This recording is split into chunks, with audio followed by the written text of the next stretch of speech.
soir, frères et sœurs, je vais témoigner pour la gloire et l'honneur de Dieu, d'un grand miracle que Dieu a œuvré dans ma vie. Il y a plus d'11 ans, le Seigneur me disait dans sa sainte prophétie que le diable désirait mon âme, et ce, avant même ma naissance, mais que le Seigneur allait se battre pour moi.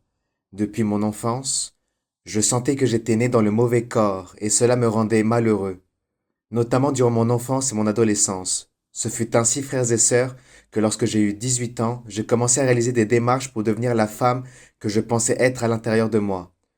Frères et sœurs, de manière incroyable, l'ennemi a disposé toutes choses pour que je puisse réaliser toutes ces démarches. Beaucoup d'argent pour les chirurgies, les médicaments, le repos. De la même manière, j'ai bénéficié de nombreuses commodités qui me permettaient de vivre conformément à ce style de vie que je désirais depuis mon enfance. Toutes ces démarches ont duré 7 ans, jusqu'à arriver au point d'avoir mon propre foyer. Cependant, je commençais à ressentir un grand vide en moi, et toutes ces démarches ne m'avaient pas rempli de joie que je pensais obtenir de cette manière-là. Pour cette raison-là, j'ai décidé de me rapprocher de Dieu. J'ai commencé à lire la Bible et à prier Dieu chez moi. Je suis revenu à l'église et j'ai eu le désir de le louer et de me réunir en tant qu'assemblée. Le Seigneur m'a fait beaucoup de promesses merveilleuses. Parmi elles, le fait que j'allais avoir un enfant. Après quelques jours, je commençais à avoir des douleurs dans la partie inférieure de mon abdomen et j'ai eu beaucoup de rêves où je me voyais enceinte.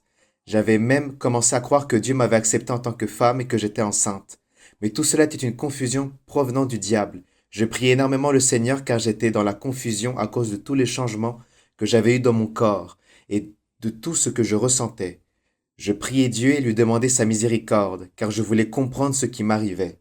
En effet, j'allais chez le médecin mais rien ne m'était diagnostiqué.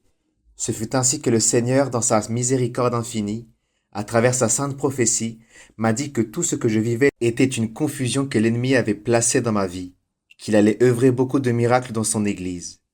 Mais il disait que seul ce qui était écrit dans sa Bible allait s'accomplir. Dans la Bible, il n'était pas dit qu'il a créé une femme pour qu'elle devienne un homme ou qu'il a créé un homme pour qu'il devienne une femme. Ce qu'il crée demeurait comme il l'a créé. Il me disait qu'il m'avait créé homme dans le sein de ma mère et que j'allais demeurer ainsi. À ce moment-là, Dieu me libérait de toutes choses et il me disait que je ne devais pas me préoccuper des changements dans mon corps, car il allait me rendre ma masculinité, et que je n'étais pas une femme et qu'il ne m'avait pas donné ce foyer. Il allait me donner un fils et un foyer parfait, mais qu'il allait le faire après avoir effectué tous ces changements en moi et après m'avoir permis d'être à nouveau ce bel homme qu'il avait formé dans le sein de ma mère. Toutes les douleurs, les inflammations que je sentais dans mon corps, c'était Dieu qui restaurait mes organes que j'avais abîmés à cause des médicaments que j'avais pris durant toutes ces démarches entreprises pour devenir une femme. Frères et sœurs, à partir de cette prophétie, j'ai commencé à être une personne différente. J'ai commencé à me sentir comme un homme emprisonné dans un corps de femme. J'ai commencé à réaliser toutes les démarches pour retrouver mon corps d'homme. Le Seigneur a œuvré ce miracle en moi, car le diable m'avait emprisonné. J'étais dans un corps de femme, comme ayant un masque que le diable m'obligeait à porter. Mais Dieu, dans sa miséricorde, m'a libéré et maintenant je me sens complètement heureux. Je suis cet homme heureux que je ne pensais jamais être. Je veux souligner que le Seigneur avait fait cette promesse à ma mère plusieurs années auparavant, que j'allais redevenir cet homme qu'il avait créé. J'ai témoigné pour la gloire et l'honneur du Seigneur. Frères et sœurs, le Seigneur m'avait fait cette promesse il y a environ 9 ans, quand je suis arrivée à l'église. Mes enfants étaient très petits, ils avaient environ 9 ou 10 ans, et le Seigneur m'avait dit qu'ils allaient le servir.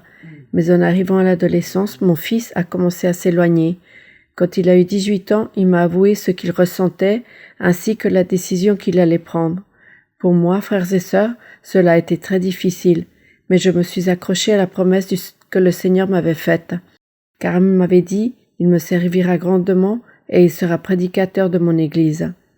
Mais, frères et sœurs, tout ce que je voyais était totalement l'inverse. Des opérations, des hormones, des traitements. Chaque jour j'apprenais quelque chose de nouveau. Le Seigneur m'avait aussi montré dans un rêve, quand mon fils commençait à disparaître. Dans ce rêve, mon fils disparaissait et toute ma famille le cherchait. Tous se lassaient de le chercher, sauf moi. Je restais là, à attendre. Et dans le rêve, le Seigneur me montrait que même s'il avait disparu, il était dans le cœur de Dieu, car Dieu m'avait promis qu'il le servirait. Alors, frères et sœurs, j'ai gardé ce rêve dans mon cœur, j'ai gardé les promesses de mon Dieu, et chaque jour je les rappelais au Seigneur. Dans ce processus, plus de 7 années sont passées, des années très difficiles, car ces opérations étaient parfois extrêmes. Lors de l'une d'entre elles, je me suis effondrée et je disais au Seigneur, « Souviens-toi de tes promesses, regarde comme tout ce que tu as fait est en train d'être détruit, Seigneur.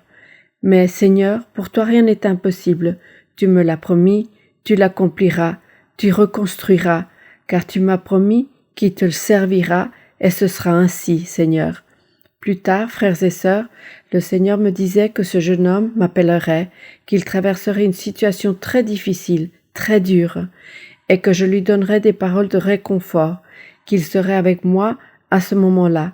Et c'est ainsi que lorsque mon fils m'a appelé, je répondis à son appel. C'est ainsi que le Seigneur l'avait déjà délivré, et mon fils me disait « Maman, qu'est-ce que j'ai fait? Maman, comment ai-je pu faire cela? Quelle honte devant Dieu !» Mais c'était parce que le Seigneur avait déjà accompli ce merveilleux miracle qu'il m'avait promis qu'il ferait. J'ai revu mon fils et le processus a été magnifique. Je veux témoigner pour donner la gloire, l'honneur et la louange au Seigneur, car malgré toutes les difficultés durant toutes ces années, le Seigneur ne m'a jamais laissé seul. Le Seigneur a toujours été ma consolation, mon refuge, ma force. Avoir cette parole vivante du Seigneur, ce réconfort de sa part, et aujourd'hui, avoir mon fils à mes côtés, le voir devenu un homme comme il ne l'a jamais été. Il me dit toujours « Maman, je me sens comme un nouveau-né. Je ne me suis jamais senti comme je me sens maintenant. Je me sens un homme heureux. » Il a la paix, la joie, le bonheur d'être un homme, et c'est Dieu qui a fait ce miracle. Je témoigne pour donner la gloire, l'honneur et la louange à mon Seigneur.